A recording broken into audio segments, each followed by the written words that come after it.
ಅಧಿಕಾರಕ್ಕೆ ಬಂದಂಥ ಕಾಂಗ್ರೆಸ್ ಸರ್ಕಾರ ಎಲ್ಲ ಒಂದು ಕಡೆ ನಮ್ಮ ಹಿಂದೂಗಳನ್ನ ಟಾರ್ಗೆಟ್ ಮಾಡ್ತಿದ್ದಾರೆ. ವೋಟ್ ಬ್ಯಾಂಕ್ ರಾಜಕಾರಣ. ಸನ್ಮಾನ್ಯ ಸಿದ್ದರಾಮಯ್ಯನವರೇ ಮುಖ್ಯಮಂತ್ರಿಗಳಾಗಿ ನೀವು ಹಿಂದೂ ಮುಸಲ್ಮಾನ್ ಕ್ರೈಸ್ತರು ಒಂದು ರೀತಿ ಕಾಣಬೇಕಾಯ್ತು. ಅದರ ಬದಲಾಗಿ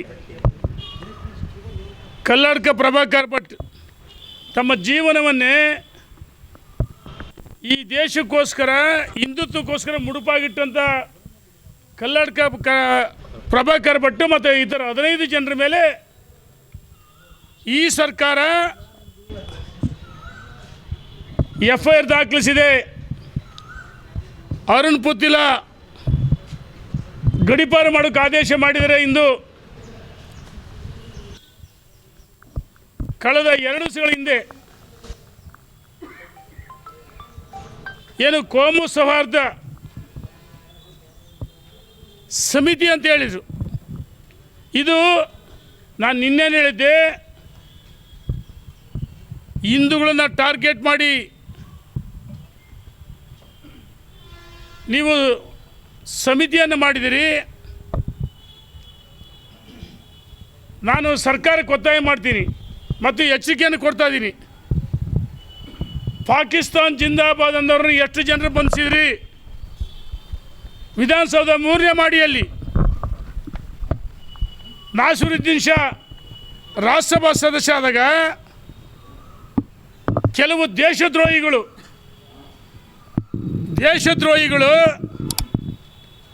ಪಾಕಿಸ್ತಾನ್ ಜಿಂದಾಬಾದ್ ಅಂತ ಕೂಗಿದರು ಮತ್ತು ಅನೇಕ ಕಡೆ ಪಾಕಿಸ್ತಾನ್ ಜಿಂದಾಬಾದ್ ಅಂತ ಕೂಗಿದರೆ.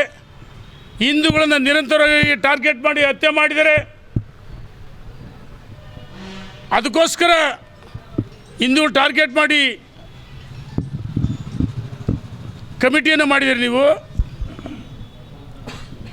ನಾನು ಸರ್ಕಾರಕ್ಕೆ ಒತ್ತಾಯ ಮಾಡ್ತೀನಿ, ಎಚ್ಚರಿಕೆಯನ್ನು ಕೊಡ್ತಿದ್ದೀನಿ. ಯಾವ ಕಲ್ಲಡ್ಕ ಪ್ರಭಾಕರ್ ಭಟ್ ಇಷ್ಟು ವರ್ಷ ತಮ್ಮ ಜೀವನವನ್ನೇ ಮುಡುಪಾಗಿಟ್ಟು ಹಿಂದುತ್ವ ಇರ್ಬೋದು ಮತ್ತು ಶಿಕ್ಷಣಕ್ಕೆ ಆದ್ಯತೆಯನ್ನು ಕೊಟ್ಟರು. ಶಿಕ್ಷಣ ಸಂಸ್ಥೆಯನ್ನು ಪ್ರಾರಂಭ ಮಾಡಿ ಬಡವರ ಮಕ್ಕಳಿಗೆ ಶಿಕ್ಷಣವನ್ನು ಕಲಿಸಿದರೆ. ಯಾವ ನಮ್ಮ ಸುಹಾಸ್ ಶೆಟ್ಟಿ ಹತ್ಯೆ ಆಯಿತು, ಆ ಸುಹಾಸ್ ಶೆಟ್ಟಿ ಶ್ರದ್ಧಾಂಜಲಿ ಕಾರ್ಯಕ್ರಮದಲ್ಲಿ ಮಾತಾಡಿದ್ದು ಏನು ಪ್ರಚೋದನೆ ಭಾಷಣ, ದಿನನಿತ್ಯ ಪ್ರಚೋದನೆ ಭಾಷಣ ಮಾಡ್ತಾರೆ. ಅಂಥವ್ರ ಮೇಲೆ ನಿಮಗೆ ಮೊಕದ್ದಮೆ ಹಾಕಿ ತಾಕತ್ತಿಲ್ಲ ಸರ್ಕಾರಕ್ಕೆ. ಮೊನ್ನೆ ದಿವಸ ಟೇಬಲ್ ಕುಟ್ಟಿ ಸುಹಾಸ್ ಶೆಟ್ಟಿ ಹತ್ಯೆ ಆದಾಗ ಇದೇ ಸರ್ಕಾರ ವಿರುದ್ಧವಾಗಿ ಮತ್ತು ಮೊನ್ನೆ ರಹೀಮ್ ಹತ್ಯೆ ಆದಾಗ, ಅಬ್ದುಲ್ ರಹೀಮ್ ಹತ್ಯೆ ಆದಾಗ ಅಲ್ಲಿನ ಅಲ್ಪಸಂಖ್ಯಾತರು ಈ ಸರ್ಕಾರಕ್ಕೆ ಎಚ್ಚರಿಕೆಯನ್ನು ಕೊಡ್ತಾರೆ. ಅವ್ರ ಮೇಲೆ ಕೇಸ್ ಹಾಕೋಕ್ಕೆ ನಿಮಗೆ ತಾಕತ್ತಿಲ್ಲ ಅಂದರೆ ವೋಟ್ ಬ್ಯಾಂಕ್ ರಾಜಕಾರಣನ. ಈ ವೋಟ್ ಬ್ಯಾಂಕ್ ರಾಜಕಾರಣ ಮಾಡ್ತಾ ಹೋದರೆ ಕೋಮು ಪ್ರಚೋದನೆಗೆ ನೀವೇ ಕಾರಣ. ಸರ್ಕಾರ, ನಿಮ್ಮ ಸಚಿವರುಗಳು, ನಿಮ್ಮ ಪಕ್ಷದ ಶಾಸಕರುಗಳು ನಡವಳಿಕೆ ಕಾರಣ. ಯಾವ ಜಮೀರ್ ಅಹಮದ್ ಎಷ್ಟು ಬಾರಿ ಹಿಂದೂಗಳ ವಿರುದ್ಧ ಅಂದರೆ ಇಂಡೈರೆಕ್ಟಾಗಿ ಹೇಳಿಕೆಯನ್ನು ಕೊಡ್ತಾರೆ, ಪ್ರಚೋದನೆ ಭಾಷಣ ಮಾಡ್ತಾರೆ. ಜಮೀರ್ ಅಹಮದ್ ಮೇಲೆ ಕೇಸ್ ಹಾಕಲಿಲ್ಲ. ನೀವು ತಕ್ಷಣ ಆ ಕೇಸ್ ಹಿಂಪಡೆಯಬೇಕು.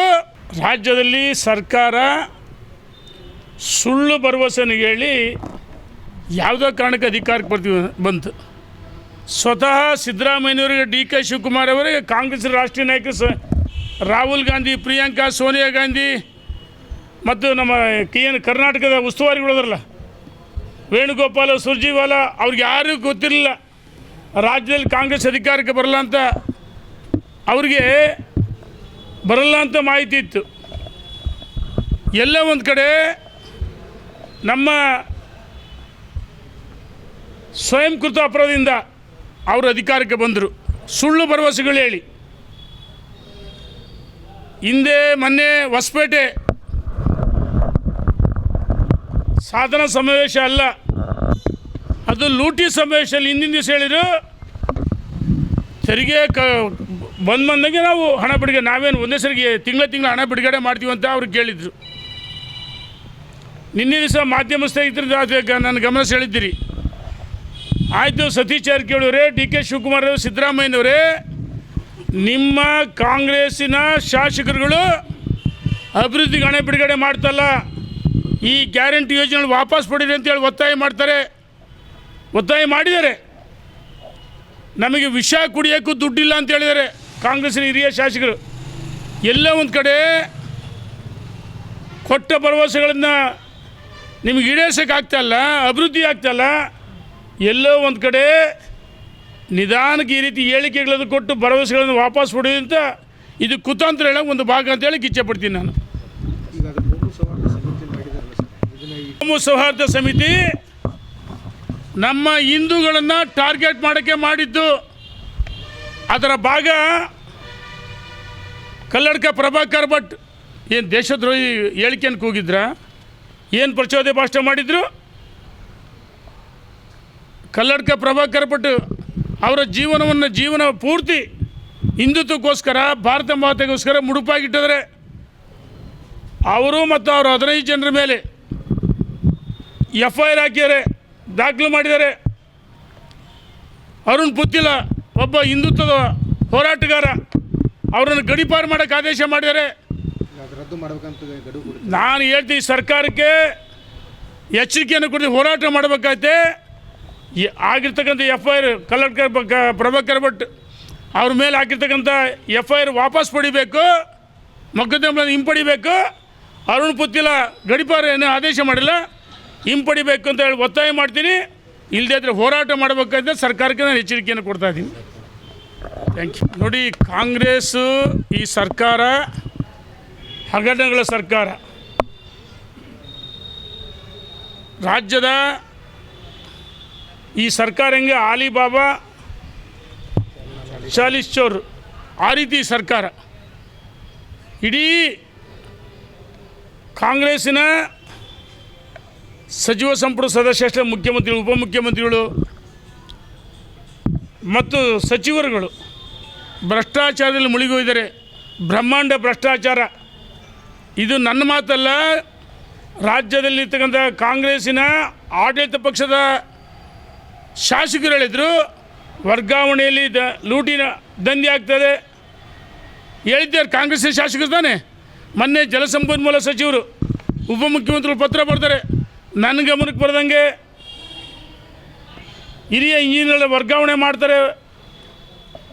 ಮಾಡಬಾರ್ದು ಅಂತೇಳಿ ಸರ್ಕಾರದ ಮುಖ್ಯ ಕಾರ್ಯದರ್ಶಿ ಪತ್ರ ಬರ್ತಾರೆ. ಇದು ಒಂದು ತಾಜಾ ಉದಾಹರಣೆ.